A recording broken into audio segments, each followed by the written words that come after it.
Here's the myth about joint custody that you need to know.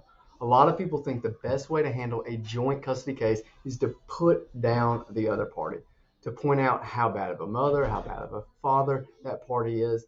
But if your goal is to get 50-50, week on, week off, same amount of time as the other party, then that's absolutely not what to do.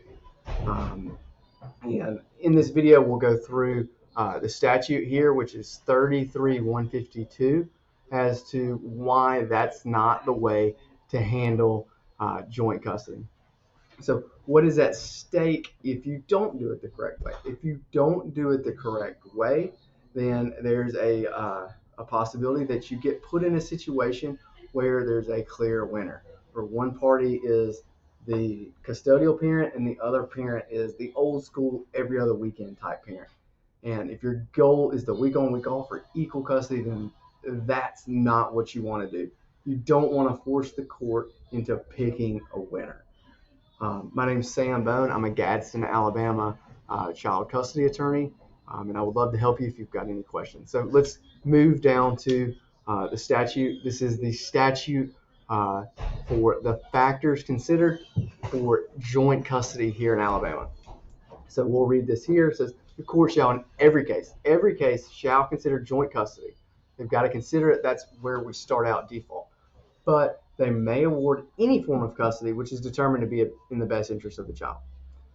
In determining whether joint custody is in the best interest of the child, the court shall consider these factors, and we'll go through these factors individually. Number one, the agreement or lack of agreement of the parties on joint custody. If y'all agree on joint custody, then you're probably not having a fight anyway. Let's move to number two. The past and present ability of the parents to cooperate with each other and make decisions jointly. And this is where people make mistakes. Is people will point out, well, 6 months ago she was smoking pot, or 3 months ago she left the baby in the car and went and bought cigarettes at the Shell station, right? If your goal is to get 50-50, that doesn't help you. It doesn't help your case, right? Instead, it works better to point out times where you guys have worked together, such as, well, she was having to work and she got in contact with me and said, hey, I need you to schedule the 3-year-old doctor's appointment. Boom, I scheduled it, got it done, and she didn't have to take off work. I went on my off day. Boom, that is an instance of past ability of the parents to cooperate with each other and make decisions jointly. Or another one is we were trying to decide what daycare to put the kid in. We both decided it made sense to put the kid in Southside Elementary 4K program instead of spending the money on Meadowbrook. It just made sense to put the kid at Southside. Boom, you guys working together for the child.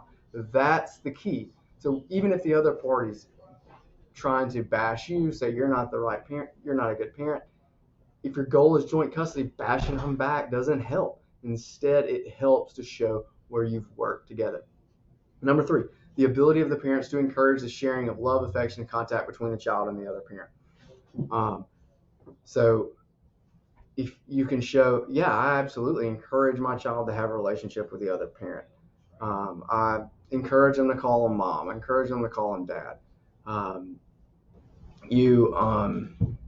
You make sure, even though there hasn't been a court order, that both of you see the other child. Boom. That's encouraging the love, share, and affection contact between the child and the other parent. Hitting that. Next, any history or potential for child abuse, spouse abuse, or kidnapping. This is sort of a catch-all that if there's real bad stuff going on, then joint custody shouldn't be done. And this is sort of the egregious type stuff where child abuse, spouse abuse, kidnapping, right? I think that's sort of self-explanatory.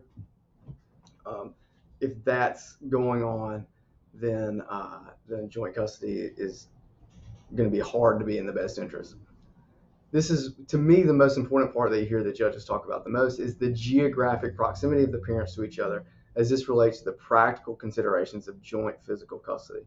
So are you in the same school district? If you're in the same school district, it makes it much easier for the court to decide joint physical, joint legal. So for instance, if the child's been going to Glencoe Elementary and you guys split up and mom's still in Glencoe Elementary School District, dad moves to, I don't know, Southside, for instance. Well, the court's going to want to keep the kid at Glencoe, right? And then it makes it easier for the court to say, well, maybe week on, week off, but mom is going to have primary on education since she still lives in Glencoe. That's why it's important to continue living in the same school district, even if it's still feasible to have that week on, week off. And then the other extreme to this is, let's say that you guys live in Southside and then split up, and then mom moves to Birmingham and works at UAB. Well, it's going to be pretty difficult to do that week on, week off, equal time if mom is an hour away. Just practically not feasible to work out that way. So this is the joint custody. If you've got questions, please hit me up, and I'd love to help you.